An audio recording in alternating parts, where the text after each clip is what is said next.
नाज़रीन किराम सलाम अलैकुम। औज़ु बिल्लाहि मिनश्शैतानिर रजीम बिस्मिल्लाहिर्रहमानिर्रहीम। इन्ना अंज़लनाहु फ़ी लैलतिल क़द्र। कुरान मजीद में परवरदिगार आलम सूरह क़द्र के अंदर इरशाद फरमा रहा है कि हमने कुरान मजीद को लैलतुल क़द्र में नाजिल किया। लैलतुल क़द्र की मानी क्या है? मुफस्सिरीन ने लैलतुल क़द्र के माना क्या हैं कि ये वो रात है जो 1000 रातों के ऊपर भारी है। और लैलतुल क़द्र जो हम कहते हैं, शब-ए क़द्र जो हम कहते हैं उमूमन खुसूसन बर्र सग़ीर में, चाहे वो हिंदुस्तान के लोग हों या पाकिस्तान के लोग हों, वो मोमिनीन किराम जो भी इन ममालिक से ताल्लुक़ रखते हैं, अगर उनके सामने शब-ए क़द्र का ज़िक्र किया जाता है तो वो उससे मुराद और उससे मतलब रमज़ानुल मुबारक की 19वीं शब को लेते हैं कि जिसको हम शब-ए ज़रबत भी कहते हैं कि ये वो शब है कि जब मौला कायनात हज़रत अली इब्न अबी तालिब अलैहिस्सलाम को सुबह की नमाज के बाद ज़रबत लगाई गई इब्न मुल्ज़म मलऊन के ज़रिए। और 21वीं शब को रमज़ानुल मुबारक की शब क़द्र कहा जाता है और 23वीं शब को भी रमज़ानुल मुबारक की लैलतुल क़द्र कहा जाता है। लेकिन इन शबों में जो उलमा ने ज़्यादा एहतमाल कुरान के नाजिल होने का दिया है वो 23वीं शब है। कहा कि 23वीं शब में कुरान मजीद नाजिल हुआ। रसूल इस्लाम से रिवायत है कि रसूल इस्लाम ख़त्मी मर्तबत महबूब खुदा इरशाद फरमाते हैं कि 4 शबों को लैलतुल क़द्र के नाम से आपने याद किया। पहली शब के जिसके बारे में ज़िक्र किया गया वो रमज़ानुल मुबारक की 23वीं शब है कि जिसको लैलतुल क़द्र के नाम से आपने याद किया।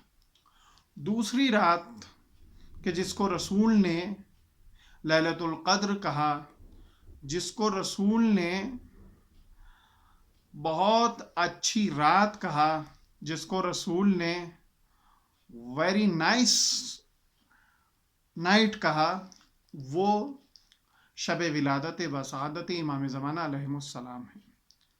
और तीसरी शब कि जिसको रसूल ने लैलतुल क़द्र कहा वो शब बेसत है कि जब रसूल को मेराज हासिल हुई थी।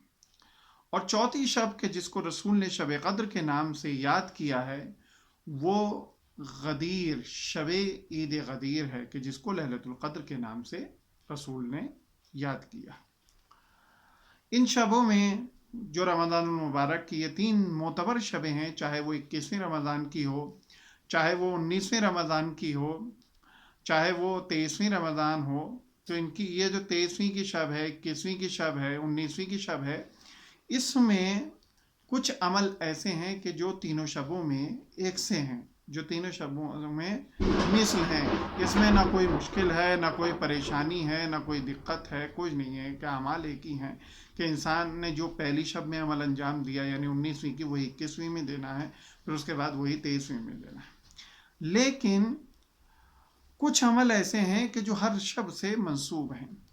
जैसे बाज़ सूरे 21वीं शब में पढ़े जाएंगे, बाज़ सूरे 19वीं शब में पढ़े जाएंगे, बाज़ सूरे 23वीं शब में पढ़े जाएंगे। बाज़ दुआएं 19वीं शब से मंसूब हैं, बाज़ दुआएं 21वीं शब से मंसूब हैं, बाज़ दुआएं 23वीं शब से मंसूब हैं। मेरे दोस्तों और मेरे अजीज़ों, अगर आप ये चाहते हो कि अपनी ज़िंदगी में तरक्की करो, अपनी ज़िंदगी में आगे बढ़ो, तो उलमा ने यह भी बताया है कि जो शख्स इस शब में ज़ियारत आशूरा को अमाल के बाद पढ़ता है, 2 रकत ज़ियारत इमाम हुसैन की नमाज अदा करता है और फिर उसके बाद ज़ियारत के बाद सजदे में जाकर सजदे शुक्र की दुआ पढ़कर परवरदिगार की बारगाह में जो कुछ तलब करना चाहता है तो खुदावंद आलम ज़ियारत आशूरा के सदक़े से उसको वो अता कर देता है। लिहाजा हमको चाहिए कि हम इन 3 शबों में, इन 3 रातों में ऐसे अमल अंजाम दें, इस तरीक़े से जिएं कि जिस तरीक़े से बच्चा अभी ताज़ा अपने माँ के शिकम से आया है, इस तरीक़े से हम जिएं और इस तरीक़े से हम अमल करें, تاکہ خدا کی بارگاہ میں ہم بندے عاصی کی شکل میں جائیں لیکن ہماری نگاہیں شرمندگی کے عالم میں نہ جھکی ہوں بلکہ احترام کے عالم میں جھکی. تو لہذا خدا کی بارگاہ میں دعا کرتے ہیں کہ پروردگار ہم کو زیادہ سے زیادہ ان شبوں میں عمل صالح انجام دینے کی توفیق فرمائے اور ہماری مغفرت فرمائے. والسلام علیکم ورحمۃ اللہ وبرکاتہ.